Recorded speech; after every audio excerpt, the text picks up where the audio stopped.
Павел Пестель, демократ российский, который создал новую демократическую конституцию для России, кстати, который был повешен, да, вместе с декабристами, по-моему, да, его повесили.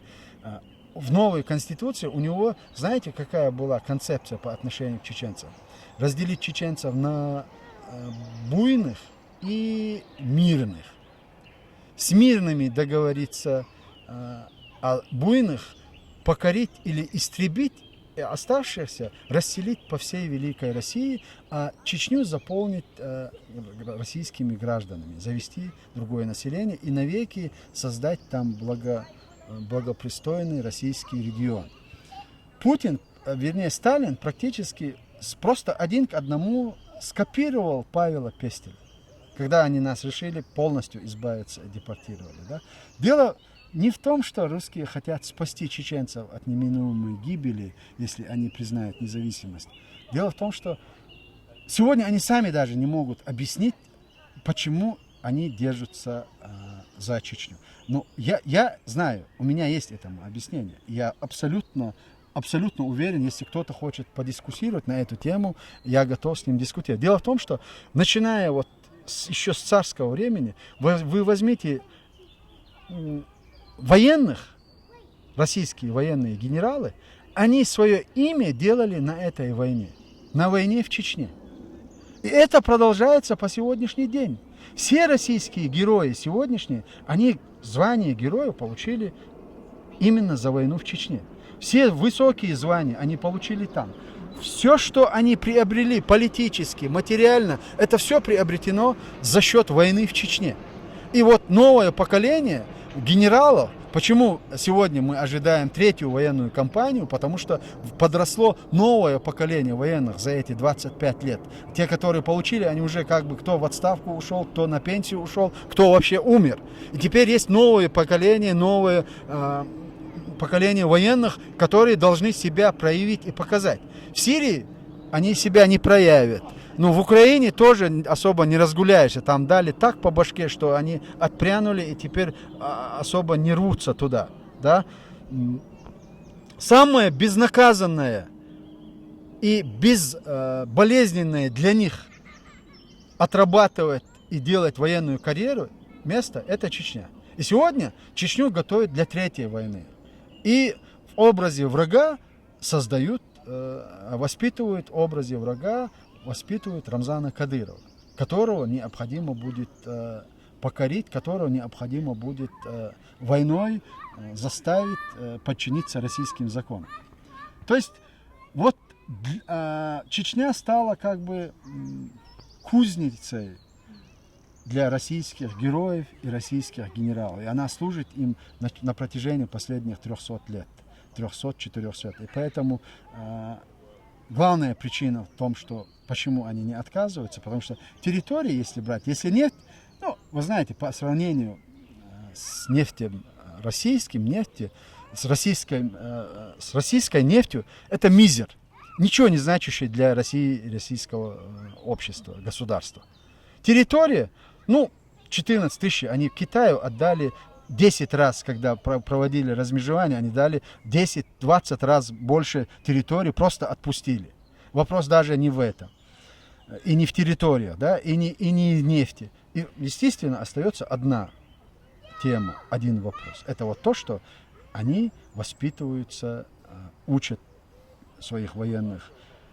До начала, когда началась первая военная кампания, российская армия была просто абсолютно деморализована. И они увидели, что у них нет армии, когда они вторглись в Чечню. Они поняли, что любая агрессия со стороны Россия бы потеряла бы свой суверенитет. И вот на этой войне они начали выстраивать, как Чубайс, вы помните, в 2000-м сказал, не критикуйте российских военных в Чечне, там российская армия возрождается. Это демократ. Российский демократ Чубайс сказал, российская армия в Чечне возрождается. А то, что там уничтожено 250 тысяч только гражданского населения, и стерты с лица земли города и населенные пункты, это как бы издержки вот этой военной кампании, где армия возрождается. Есть ли шансы, что Запад когда-либо признает независимость Чечни? Запад признает Чечню только после развала Российской Федерации. Потому что, вы понимаете, признать сегодня независимость Чечни, это значит развязать руки Путину во всех очень многих других конфликтах, которые, как правопреемник СССР, Россия сегодня контролирует. Это Карабах, это Транснестрия. Хотя Южная Осетия и Абхазия, они уже решили вопрос. Крым тоже вопрос решенный. Дело в том, что на Западе чеченский вопрос и чеченскую тему рассматривают в контексте с общекавказскими проблемами. И Запад не готов сегодня как бы вычленить Чечню из общекавказского контекста и разрешить взаимоотношения или определить взаимоотношения с Чечней. Поэтому я думаю, что это произойдет, но не завтра, не сегодня, не завтра. А есть мнение, что сегодняшняя власть в России стала возможной на волне борьбы с терроризмом. Вот что вы думаете по этому поводу? Я с абсолютной точностью говорю, все теракты, которые были совершены Россией от имени чеченцев или используя чеченцев, все просто до единого они были организованы и проведены российскими спецслужбами. И по каждому из этого теракта, вот Норд-Ост или Беслан, или такие самые громкие, я имею в виду. Я не говорю о самоподрывах, когда люди, доведенные до отчаяния, шли на ужасный конец, чем на ужас без конца. Я говорю о таких массовых организованных терактах, которые нашумели на весь мир. Это Норд-Ост и Беслан. Это оба теракта были организованы и проведены российскими спецслужбами. Этому доказательство есть в российских средствах массовых, российские политические деятели. И, в принципе, взрывы домов в Москве, Волгодонске, Буйнакске. Вы знаете, все, кто начал расследование этих домов, они были убиты. Начнем с депутата Вишенкова. Он возглавил комиссию, он начал проводить непосредственно депутатское расследование, он был застрелен. Щекочихин, который начал проводить расследование по Норд-Осту, он сделал заявление о том, что в ближайшее время он заявит о том, кто непосредственно стоял за этими терактами, что он уже вышел на контакт с родителями, с родственниками тех девушек, которые были убиты в Норд-Осте. И он установил, что эти женщины находились в местах лишения свободы. И, естественно, вопрос, как они оказались в Норд-Осте, если они были приговорены к определенным срокам и находились и отбывали срок. Вот после этого через неделю он был отравлен. Анна Политковская, которая заявляла, Александр Литвиненко, который говорил о взрывах домов в Москве, Волгодонске, Буйнакске. Александр Лебедь, первый, который сказал после взрывов, что у него есть абсолютная информация. Он, кстати, это заявление сделал в Париже в 2000 году, что за этими взрывами стоят российские спецслужбы. То есть я могу привести уйма примеров, подтверждающих, что мои заявления, они не голословные. В принципе, я являюсь стороной конфликта, да, поэтому к моим высказываниям можно относиться как угодно. Но если кто-то интересуется реалиями и реальными фактами, он их может найти уже как бы не апеллируя даже ко мне, а вот и в средствах, и в интернете, и в таких издательствах очень много было написано, и очень много людей, которые сегодня, в принципе, продолжают читать. Поэтому борьба с международным терроризмом, термин и сами действия, они пришли в обиход и в средствах массовой информации, и в политиках, и в термины. Эти все появились только с приходом к власти Путина. И они уйдут только с его уходом.